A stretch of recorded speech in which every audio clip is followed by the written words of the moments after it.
this video is about shifting. I want to talk about the basic mechanics of shifting and how you can think about it so that you have a really good shift. So shifting is a lot like a train. When you're playing in one position, you have the brakes on.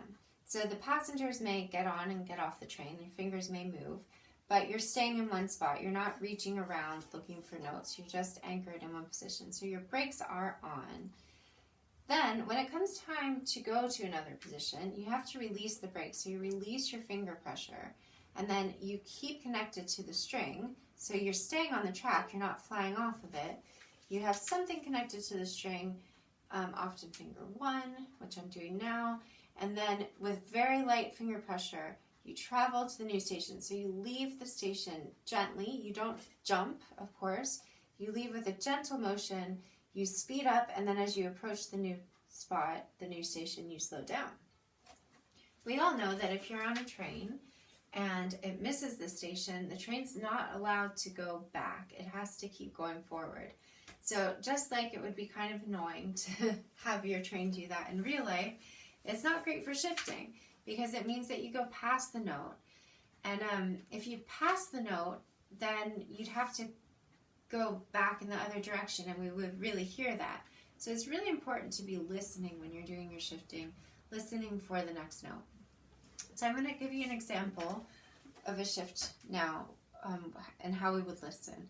So if I want to shift from B to D, which sounds like this,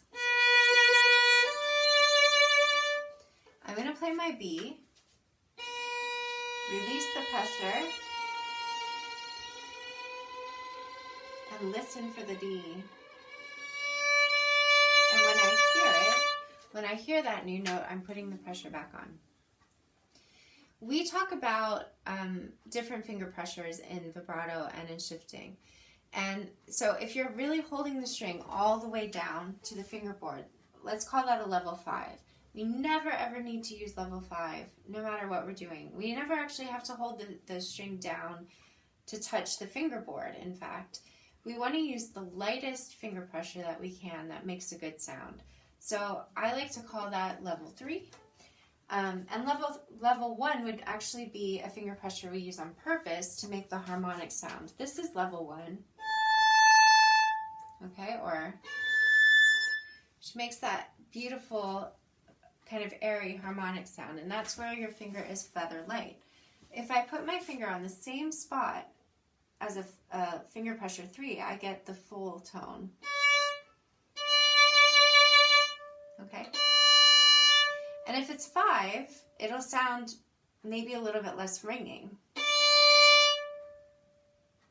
So, I'm not sure if you can actually hear that on the video, but so going back to the train metaphor, if I'm in the station, I'm playing with finger pressure 3. In order to move, I have to release the brakes. So I release the brakes, and then I start to travel, and I'm listening. And when I hear the new note that I want, I slow down as I approach that note, and when I hear it, I put the brake on by applying a little bit of pressure. Other ways that shifting is like a train are that we have this very important passenger, the thumb. When we're doing our shifting, we want to bring the thumb with the hand rather than leaving it behind, which would be really, really hard if you were trying to go up here and leave your thumb back here. So it's important that the thumb also release the brake, although it's a passenger in the train, so that's confusing, but we have to release the brakes on everything. So the thumb, one of the biggest problems with shifting we see is that the thumb is kind of creeping up because it's never been fully released. It doesn't have to come off the violin. It just like these fingers don't need to come off the string. It's just that it has to be so light that you can go back and forth. So this is actually another really good shifting exercise, just to go and to look for a really smooth motion. If you see this when you're shifting, that means that your fingers haven't released the brakes, or the thumb hasn't released the brake. So this is really good, and you can just go up and down. The other thing is that there are drivers. So if we're on the overground, there's a driver on both ends of the train. When we're going up, this is a driver. It has to be looking at your nose. It has to be kind of preparing you, even if you're doing a little shift. So you want the fourth finger to be over the string or on the string if that's the one that you're shifting with, and you don't want it back here. That's not a very good shift because you wouldn't be able to actually play the fourth finger. So we're always keeping this new position in mind, which does actually mean that as you go up, the elbow has to come around, but your fourth finger being on the string will kind of help that elbow find the right spot. I guess it works vice versa, where if you bring your elbow forward, it helps you to keep the fourth finger over the string.